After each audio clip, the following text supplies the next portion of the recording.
Friends, now we shall revise the chapter polynomials of 10th maths.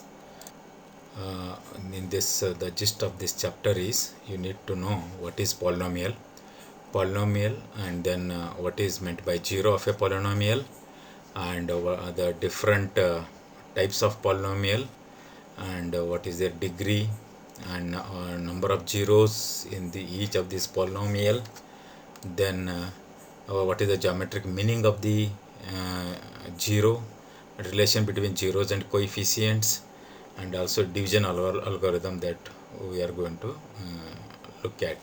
So what is polynomial? Polynomial is nothing but an algebraic expression having more than one terms of a one variable, that is x here.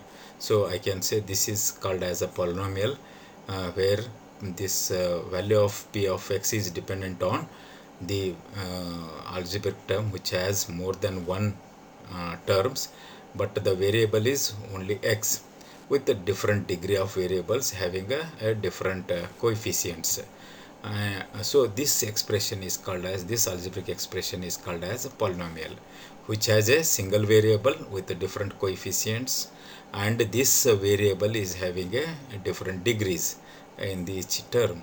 So here you can say in this polynomial you can say the highest degree is n, so we can say nth degree polynomial. Which has polynomial in general, poly means more, nomial means terms, so more than one terms here we are having, hence it is called as polynomial in degree in variable x. P of x means here variable is x. So then what is meant by zero? Zero of a polynomial p of x is nothing but the x coordinate where the graph intersects the x-axis. That means y becomes equal to 0 when for a value of x for which y becomes equal to 0. So here y, if I say y equal to p of x, so for different value of x, so the value of x for which y becomes 0 is called as zero of a polynomial. So if we draw graphically, it intersects. Now here in this example you can say when I draw the graph of this polynomial, you can see it cuts x-axis at a single point here at one point. So that is called as a zero. So zero is nothing but, zero of the polynomial is nothing but the x coordinate, so here for which y becomes 0. Then quadratic polynomial. So here I have p of x, this is called as quadratic, ax square plus bx plus c, where a is not equal to 0 is called as a quadratic polynomial, and degree of x is 2 here. So quadratic polynomial where degree of x is 2 is a quadratic polynomial. Here as the number of degrees are 2, then naturally it will be having 2 zeros. So the number of zeros are dependent on the highest degree of x. So here highest degree of x in this expression is 2, and accordingly it has 2 zeros, alpha and beta. So when if this then relation between 0 and coefficient, I can just put it here as alpha plus beta, the sum of these two zeros is equal to the coefficient minus b by a. B is nothing but the coefficient of x, and a is nothing but the coefficient of x square. So this ratio, negative of this ratio, is nothing but the sum of the zeros, alpha plus beta. Product of this zeros, alpha beta, is equal to c by a. C is nothing but the constant term here in this expression, and a is nothing but the coefficient of x square. So this ratio gives me the product of the zeros. So accordingly I can rewrite this equation as p of x equal to x square minus into bracket sum of zeros, alpha plus beta into x plus alpha beta, that is the product of the zeros. So in the graph, in this chart, or in the in this table, we can see different types of polynomials here and their general form, what is the degree of each of these polynomial, an example of each polynomial is shown here, and how many number of zeros are there in for each of these polynomials, and relation between zeros and coefficients, as well as geometrical meaning of the zeros of for all each of these polynomial is also shown in this single table. So please remember this. So sometimes you may be asked in 1 marks question or in short answers. So here linear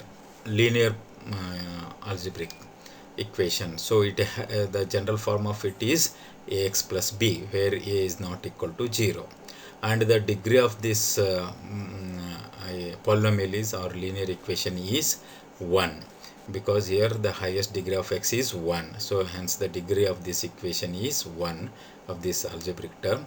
Then one example I can say here, I shown given here x plus 8. So number of 0 becomes here 1. So that means you can see from this table that the number of zeros is dependent on the degree of the expression.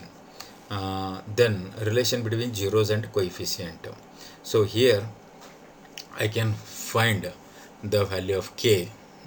Value of k is equal to, that is the 0 of that constant term divided by minus of constant term divided by coefficient of x. So when we draw the graph of this ax plus b, so it will be a straight line like this, cutting x-axis at this point, and this is the 0. This is the 0 of that expression ax plus b. So that means it will be having only one 0 here in this for this expression. So it cuts x-axis at only one point, hence 0 is 1. It has only one 0.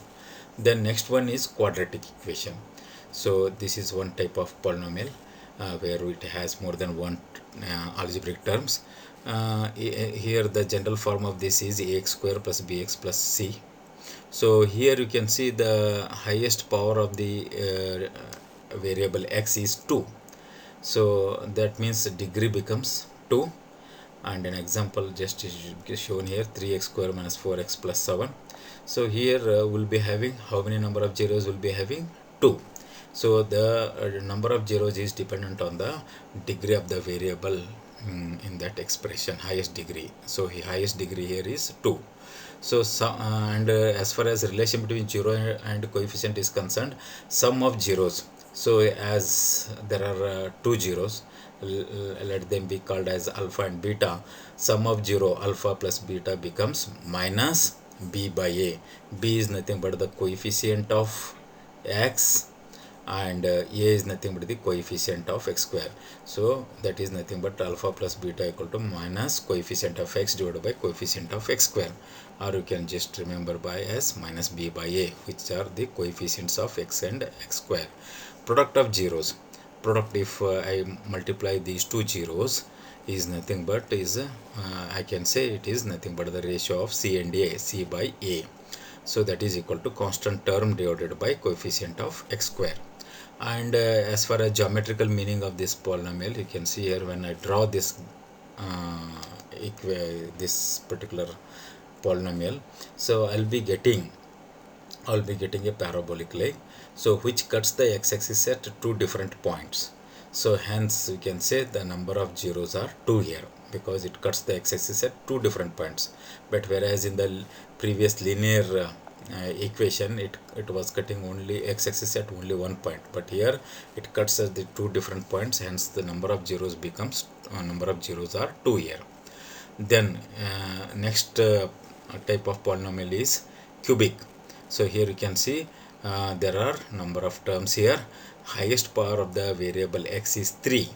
So ax cube plus bx square plus cx plus d is the general form, where a is not equal to 0. So this will be called as cubic if and only if a is not equal to 0. If if a is 0, then it will be quadratic. So we should remember this, where a is not equal to 0.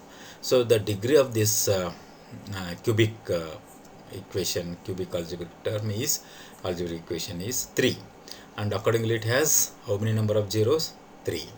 So just an example for this cubic is 2x cube plus 3x square plus 4x plus 6. So then as far as geometric meaning is concerned, when we draw the graph of this particular polynomial, we will be, you can see here in this graph, it cuts the x-axis at 3 different points. It cuts the x-axis at 3 different points, hence number of zeros are 3. So that means what we can observe here, the number of zeros is dependent on the highest degree or degree of the particular given algebraic expression. So as far as finding the sum of zeros, if I say, as we know that in this cubic we have 3 number of zeros, let us call them as alpha, beta, gamma. The sum of zeros alpha, that is alpha, beta, gamma, alpha plus beta plus gamma is equal to minus b by a. B is nothing but coefficient of x square, a is coefficient of x cube. So by this ratio we can find the sum of zeros, and the product of sum of the zeros taken 2 at a time, alpha beta plus beta gamma plus gamma alpha, is equal to c by a. C is nothing but coefficient of x divided by coefficient of x cube. This ratio gives me the product of the sum of the zeros taken 2 at a time. Then product of zeros alpha, beta, gamma is equal to the minus d by a. So d is nothing but the here constant term, and a is the coefficient of x cube. So minus of d by a gives me the product of zeros alpha, beta, gamma, and this is the geometrical meaning of the this cubic expression. So you can see here that it cuts the, when we draw the graph, it cuts the x-axis at 3 different points. So hence we can say that number of zeros are 3. Then division algorithm. So what is this division algorithm? Suppose if you are given a polynomial p of x and another non-zero polynomial g of x. So as we know in our arithmetic, so we have a dividend. When it is divided by divisor, we will be getting quotient, and sometimes we may get a remainder also. The same thing is expressed for the polynomial. So here I have a polynomial, and g of x is which is a dividend, and g of x is a divisor. So again both are polynomials. Then q of x becomes the quotient of this, quotient of when we divide p of x by g of x, and r of x is the remainder, a remainder polynomial. So here you can, that can be again expressed as p of x is nothing but now equal to g of x into q of x plus r of x. So this r of x may be 0, or its degree will be less than g of x. That we should remember here. This is called as division algorithm. So what is the division algorithm? Given any polynomial p of x, and when it is divided by any non-zero polynomial g of x, so we'll be getting a coefficient q of x, and a remainder will be r of x, and this r of x may be 0, or its degree will be less than the g of x. So this is the division algorithm. So this is all about the things we should know in this chapter, polynomial. So the whole gist of the chapter, or summary of this chapter, is made available here. So please revise and understand this, so which will be sufficient for answering all the questions in this chapter. Thank you. Please subscribe to my channel. Thank you.